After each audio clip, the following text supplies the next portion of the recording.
জাতীয় গণতান্ত্রিক পার্টি জাকপা নিবন্ধন ফিরে পেয়েছে। এটা গত ফ্যাসিবাদ সরকারের আমলে অত্যন্ত অবৈধভাবে জাতীয় গণতান্ত্রিক পার্টি জাকপা নিবন্ধন বাতিল করে দেওয়া হয়। কারণ হিসেবে দেখানো হয় যে পর্যাপ্ত অফিস বা ভোটার সংখ্যা নেই। কিন্তু লক্ষণীয় বিষয় যেটা ওই ঠিক কোভিড প্যান্ডেমিক যখন একটা জায়গা থেকে আরেকটা জায়গায় যাওয়া যাচ্ছে না, ঠিক ওই সময়টাতে একটা রিকোয়ারমেন্ট দিল যে দলীয় অফিস থাকতে হবে, ভোটার লিস্ট থাকতে হবে। যখন কালেক্ট করা ইট ওয়াজ ভেরি ডিফিকাল্ট। এবং আরেকটা বিষয় ছিল যে সব দলকে ডাকেনি, সব দলের কাছে চাইনি।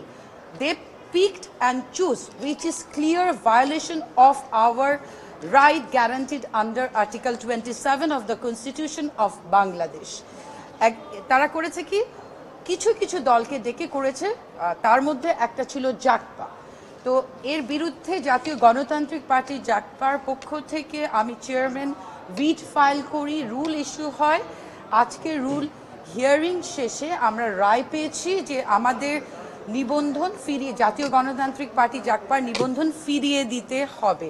এবং আপনারা এটাও জানেন গতকালকে ওই যেই প্রভিশনগুলো যে অফিস থাকতে হবে, গণবিজ্ঞপ্তি, যেটা আমাদের অরিজিনাল আরপিও সেটাতে নাই, সেই জিনিসটা দিয়ে গণবিজ্ঞপ্তি দেওয়াতে ওটাও বাতিল করে দেওয়া হয়েছে।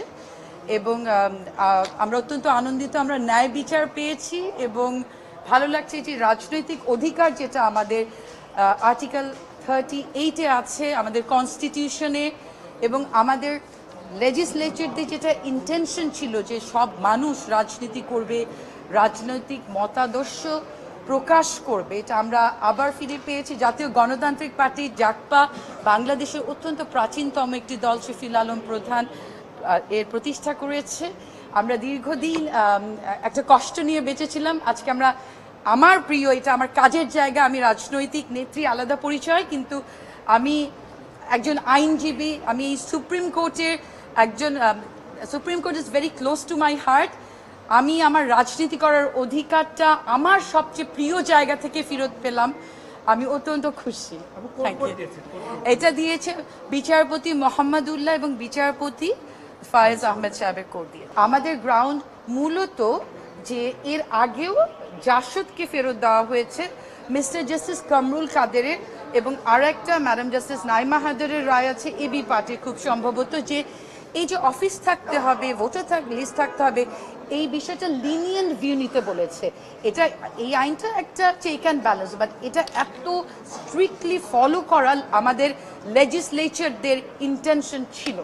তো গ্রাউন্ড মূলত দুটো, যে এই আইনটার একটু হালকা ব্যাখ্যা, এবং আরেকটা যেটা ফান্ডামেন্টাল রাইটস।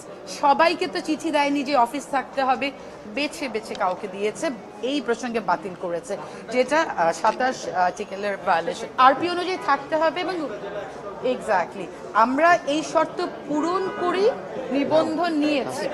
নিবন্ধন নিয়ে নেওয়ার পরে এখানে একটা ধারা আছে যে যেই পার্টি ডিজায়ার্স, নতুন যারা চাচ্ছে, নতুন, আমরা তো নতুন না, আমরা অত্যন্ত প্রাচীনতম একটি দল, আমাদের জন্য এটা প্রযোজ্যই না। Thank you. বিসমিল্লাহির রহমানির রহিম। 1980 সালে 6 এপ্রিল মজলুম জননেতা শফিউল আলম প্রধানের হাত ধরে যাত্রা শুরু করে জাতীয় গণতান্ত্রিক পার্টি জাকপা। 2008 সালের 20 নভেম্বর নির্বাচনের প্রাক্কালে সকল শর্ত পূরণ করে জাতীয় গণতান্ত্রিক পার্টি জাকপা নিবন্ধন লাভ করে। নিবন্ধন নাম্বার ছিল 36। প্রায় এক যুগেরও বেশি সময় পার হওয়ার পরে 2021 সালের ফেব্রুয়ারি মাসের 1 তারিখে নির্বাচন কমিশন জাকপার নিবন্ধন বাতিল করে।